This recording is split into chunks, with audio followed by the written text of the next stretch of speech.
This is Granddaddy Speaks, and I'm Andy Beverly, and I have a story to tell you that's just the most amazing story of how things happen sometimes that just would surprise people if they really knew how it came to pass, and sometimes they find out a long time after it happens. There was a lady around the big lake Ammonia, which in Creek Indian talk means many islands. It's a big long lake with maybe 14 miles long with lots of islands on it. And right out from our house was a little round island, only about an acre. A perfectly square acre has a little over 200 feet on the side, so you can see it wasn't a great big island, but it was pretty high. It was out of the water and had trees growing on it. And in that lake there was a great big, very old alligator.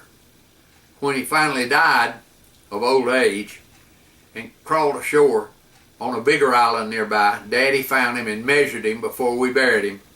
His name was Old Joe, and he was 16 feet and 1 inch long, a big old alligator, and he's a part of this story. Now there was a lady that lived around the edge of the lake and was popular. A lot of people knew her, and a lot of people spoke to her, and she went to people's houses and spoke to them, and she was just kind of a get about and talk about. And she had convinced a lot of the farmers around there and the poor people that were there, because we were still in the Great Depression that started in 1929 and ended in Florida about midway through World War II, when everybody had a job. And so these people were kind of poor, but they were making a living. They were growing enough stuff and catching enough squirrels and things to make food. And she'd come around and speak to them and talk to them and talk to the ladies and say, "Oh, look at that beautiful stuff you're cooking there."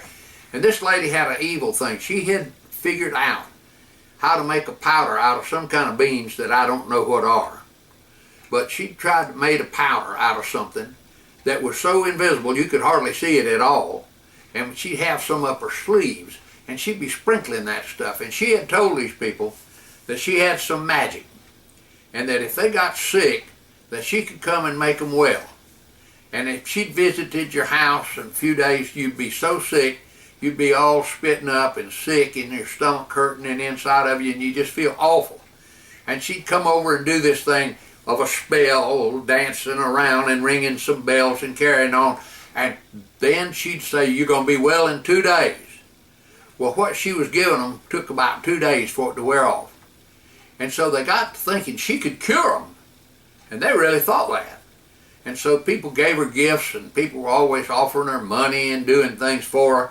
And so she was sort of prosperous in a very hard time by doing something somewhere between medium and greatly awful, which is to say poisoning people, but not enough for them to die.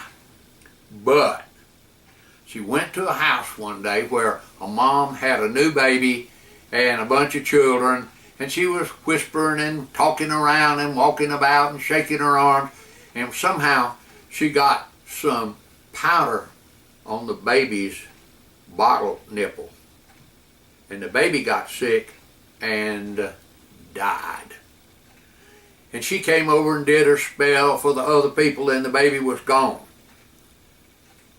And then nobody could save it. It was just gone. And she said, "Well, I don't think it was anything that I could save, because this baby doesn't look like it had what y'all have had, which is something that comes with your food."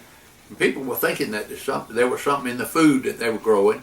They were thinking, looking out in their garden to see if some kind of bug was putting poison on the food.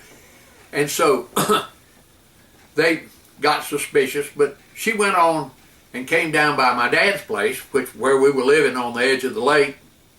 And I was beginning to get almost to a teenage at that time. And she borrowed a boat from Daddy. And she went out on the lake to fish.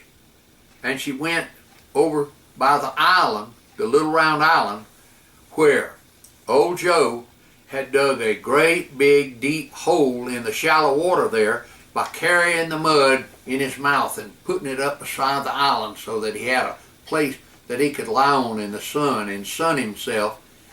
And she was fishing deep in the bottom of this deep hole to see if she could catch a catfish. And she got a big old catfish on there, and she was trying to catch him, and she fell out of the boat. She stumbled out of the boat. Most of the time, she would have just crawled back in the boat and caught her catfish.